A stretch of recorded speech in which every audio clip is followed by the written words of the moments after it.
Hi guys, সবাই কেমন আছো? আশা করি সবাই ভালো আছো। তোমাদের সকলের দয়া আমিও ভালো আছি। আজকে আবারও নতুন একটি ভিডিও নিয়ে আপনাদের সকলের সামনে হাজির হলাম। ভিডিওটি আজকে খুবই গুরুত্বপূর্ণ, সবাই ধৈর্য সহকারে দেখবেন, তাহলে আপনাদের অনেকই উপকার হবে।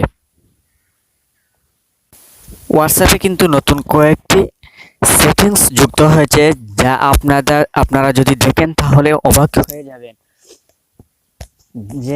যে নতুন সেটিংসগুলো আপডেট হয়েছে সেগুলো খুবই গুরুত্বপূর্ণ, এবং আমরা যদি করে নিই তাহলে আমাদেরই অনেক উপকারে আসবে। হোয়াটসঅ্যাপ হচ্ছে একটি প্রাইভেসি ব্যাপার, সেটা লক করে রাখা খুবই গুরুত্বপূর্ণ। আর আমরা যে কোনো একটি অ্যাপস লক করার জন্য অ্যাপস লক ব্যবহার করে থাকি, কিন্তু এই হোয়াটসঅ্যাপে নতুন একটি আপডেট এসেছে, যে কোনো ধরনের থার্ড পার্টি অ্যাপস ছাড়াই কিন্তু আপনাদের হোয়াটসঅ্যাপ লক করে রাখতে পারবেন। তো কথা না বাড়িয়ে সোজাসুজি ভিডিওর মূল পর্বে চলে যাব। ভিডিওর মূল পর্বে চলে যাওয়ার আগে সবাইকে বলে নেব, যারা এখনো পর্যন্ত আমার চ্যানেলটি সাবস্ক্রাইব করেনি তারা আমার চ্যানেলটি সাবস্ক্রাইব করে পাশে থাকা বেল আইকনটি বাজিয়ে দেবে, যাতে পরবর্তীতে যে নতুন ভিডিও আমি আপলোড করব সেই ভিডিওটি সবার আগে আপনারা পেয়ে যান। তো ভিডিওটি শুরু করে যাক। আপনারা আপনাদের হোয়াটসঅ্যাপটি এরকমভাবেই লক করে দিতে পারবেন, কোনো ধরনের অ্যাপস ছাড়াই। তো এই কাজ করার জন্য কি করতে হবে, সোজাসুজি আপনারা আপনাদের হোয়াটসঅ্যাপ পেজে চলে যাবেন।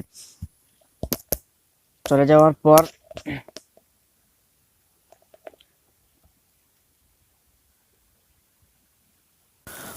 আসার পর এখানে দেখতে পাবেন ঠিক এরকম একটি ইন্টারফেস আপনাদের সামনে চলে আসবে। ইন্টারফেসটি আসার পর আপনারা এখান থেকে যে উপরে 3 ডট নামে যে এই অপশনটি দেখতে পাচ্ছেন, এই অপশনটির উপর আপনারা ট্যাপ করে দেবেন।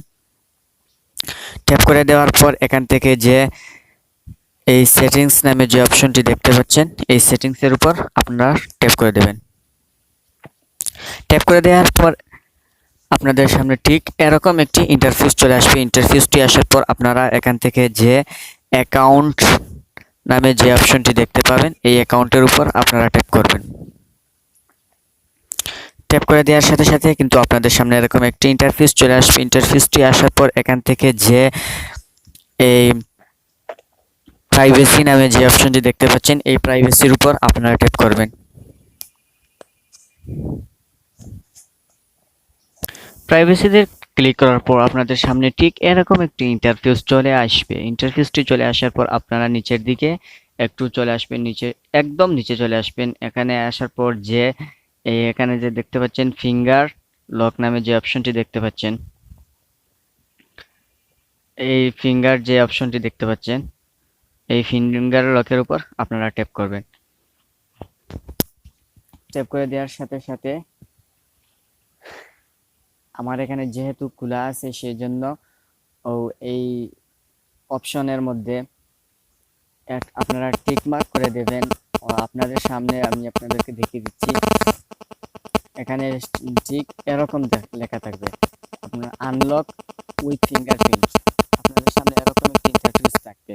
আমার যেহেতু এই ফিঙ্গারপ্রিন্ট দিয়ে লক খোলা আছে সেই জন্য আমার এখানে টিক মার্কটি দেখাচ্ছে। আপনাদের এখানে টিক মার্কটি দেখাবে না, আপনারা টিক মার্কটি করে নেবেন। টিক মার্ক করে নেওয়ার পর আপনাদের সামনে ঠিক এরকম একটি ইন্টারফেস চলে আসবে, কনফার্ম ফিঙ্গারপ্রিন্ট। তো এখানে কি করতে হবে, আপনারা আপনাদের যে ফিঙ্গারপ্রিন্টটি রয়েছে সেই ফিঙ্গারপ্রিন্টটি আপনারা দিয়ে দেবেন। তো ফিঙ্গারপ্রিন্টটি দেওয়ার পর এখান থেকে ওই প্রথম যে অপশন রয়েছে ইমিডিয়েটলি, এই ইমিডিয়েটলির উপর আপনারা ট্যাপ করবেন। ট্যাপ করে দেওয়ার সাথে সাথে আপনারা আপনাদের যে লক করতে চেয়েছিলেন আপনাদের হোয়াটসঅ্যাপটি অবশ্যই লক হয়ে যাবে। এখন যে দ্বিতীয় স্টেপটি রয়েছে সেই স্টেপটি আপনাদেরকে দেখাবো। তো এই দ্বিতীয় স্টেপটি দেখানোর জন্য মনে করুন যে আমি ধরো আমার ফোনে এই হোয়াটসঅ্যাপে যে একটি মেসেজ এসেছে, সেই মেসেজের উপর আমি ট্যাপ করবো যে কোনো একটি নাম্বারে। তো নাম্বারে ক্লিক করার পর উপরে যে 3 ডট নামে যে অপশনটি আপনারা দেখতে পাচ্ছেন, যে এখানে এই যে 3 ডট নামে এই অপশনের উপর আপনারা ট্যাপ করবেন।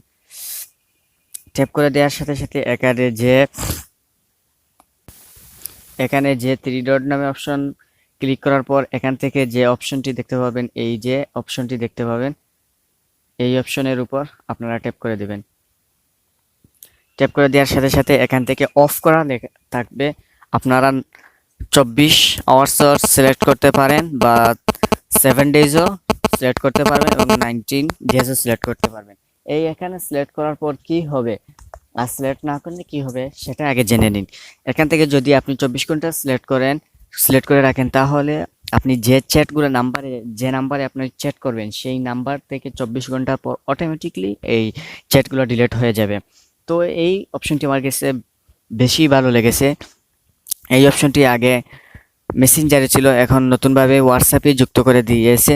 তো এই অপশনটি খুবই সুন্দর লেগেছে আমার। যদি আপনারা এই সেটিংসটি করে রাখেন তাহলে আপনাদেরও খুবই ভালো লাগবে। এরপর আপনাদেরকে আমি তৃতীয় যে স্টেপটি রয়েছে সেই স্টেপটি দেখাবো। এই স্টেপটি অনেকেই জানতে পারেন, আবার অনেকেই নাও জানতে পারবেন। সেটা হচ্ছে আমরা যখন কাউকে কোনো ধরনের যে ফটো পাঠাই বা ভিডিও পাঠাই হোয়াটসঅ্যাপে, সেটা কিভাবে পাঠাবো সেই ব্যাপারে। আপনারা যদি এই যে ক্যামেরা থেকে যে আপনারা পাঠান সেটা যদি করেন, তাহলে আপনাদের যে ফটোটা বা ভিডিওটা পাঠাবেন সেই ভিডিওটা বা ফটোটা অনেক সময় ফেটে যায়। এমবি কমে যাওয়ার কারণে সেই ফটোটা ফেটে যায়। কিন্তু যদি আপনারা এখান থেকে যদি এই ফটোর দ্বারা যে এখান থেকে যে স্ল্যাশের মতো যে অপশনটি দেখতে পাচ্ছেন সেই অপশনের উপর টিক মার্ক করার পর যে এখান থেকে ডকুমেন্টস যে অপশনটি আছে এই ডকুমেন্টসের উপর ক্লিক করার পর যদি আপনারা আপনাদের ব্রাউজার